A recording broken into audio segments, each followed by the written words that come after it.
right, so we are looking at section 5 of this unit 1, and here we are going to basically talk about the importance of collective bargaining to certain group of individuals. So basically here we'll be looking at the employer, employees, and then the society.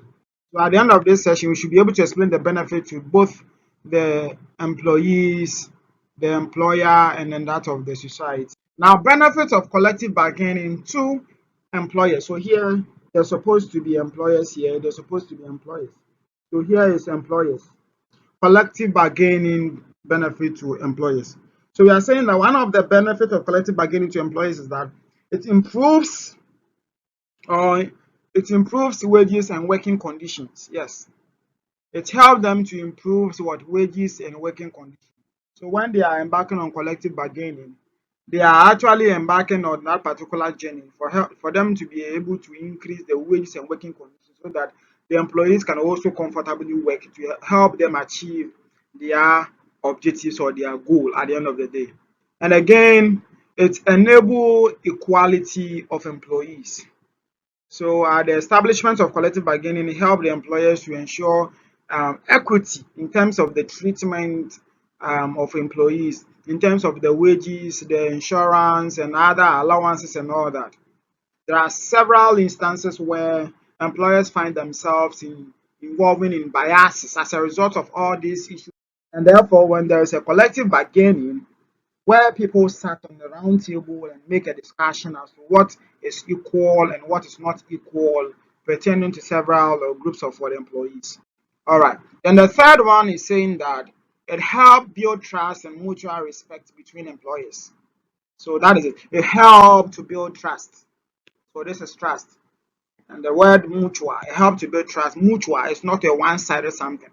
So all employers are actually having that thing to be able to ensure that there's that form of trust that exists between employers, so that this person will not be doing something different and the other will be doing something different.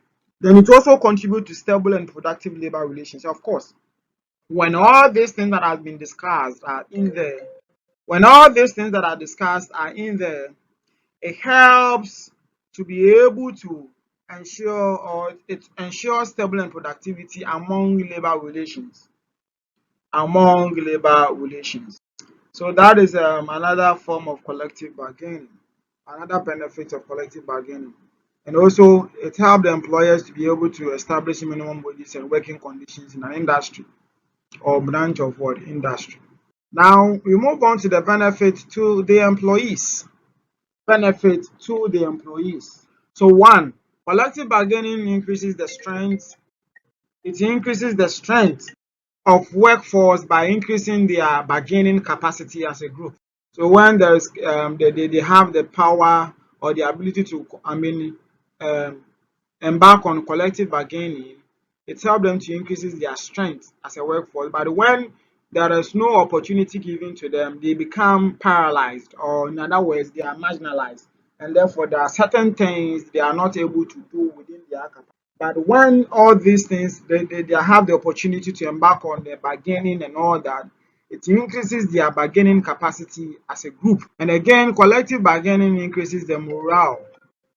It increases the morale, it increases the morale and productivity of employees. They become very enthusiastic because they have realized that now there's some form of equality, there's fairness in terms of the wages and salary and all that. And again, collective bargaining restricts management freedom for arbitrary action against employees. Yes, it is something that actually prohibits management to treat employees the way they want, because when the agreement has been reached and it's being put on paper, there is no way you can cheat people. There is always an evidence that they can actually infer from. So collective bargaining um, helps to restrict management from arbitrary actions. Collective bargaining provides a flexible means for the adjustment of wages and employment conditions to economic and technological changes in the industry. And again, effective collective bargaining machinery strengthens the trade unions. What now? Collective bargaining to society. collective bargaining to society. And here we are saying that collective bargaining leads to industrial peace in the country. So when there is some establishment of a common way of doing things, a common way of treating employees, and all of these parties, both the employer and the employees, are satisfied with the terms and conditions, it helps to ensure industrial peace in the country, in the sense that everybody does not promote any form of demonstration against any action, because there has been an arrangement and um, that actually would help them to actually make sure that each of them is satisfied. So collective bargaining to society promotes peace, or it ensures peace and stability within the country. There are instances where we see on TVs and radios and all that, hearing people or employees bargaining or talking about going for demonstration because they think that certain employers are not treating them fair, or in other words, the government is not treating them as they are supposed to be treated. And because of that, they want to embark on certain actions such as strikes and what? Other demonstrations. So collective bargaining, when it is being reached, helps to ensure this form of peace in the country. And again, collective bargaining helps in checking discrimination and exploitation of workers. Exploitation of workers. When collective bargaining is in there, it helps to ensure that the members within the society are not being discriminated, they are not being exploited, they are being treated fairly. Collective bargaining provides a method, again, for the regulation of conditions of employment of those who are directly concerned with them. And again, collective bargaining also helps to um, avoid the issue of looking down, or yes, upon the disabled people within organization. Issue about equal employment opportunity. They are also human beings, and therefore they need to also occupy certain workable positions. So these are some of the benefits. And again, results collective bargaining also results in establishment of harmonious industrial climates, which supports the peace of a nation's effort towards economic and social. All right, so that is basically it. So this is the end of the session.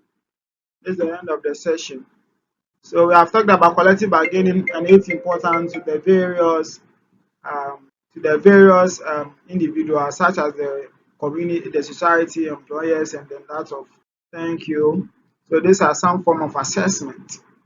Some form of assessment you can actually work on. Thank you very much. Thank you very much.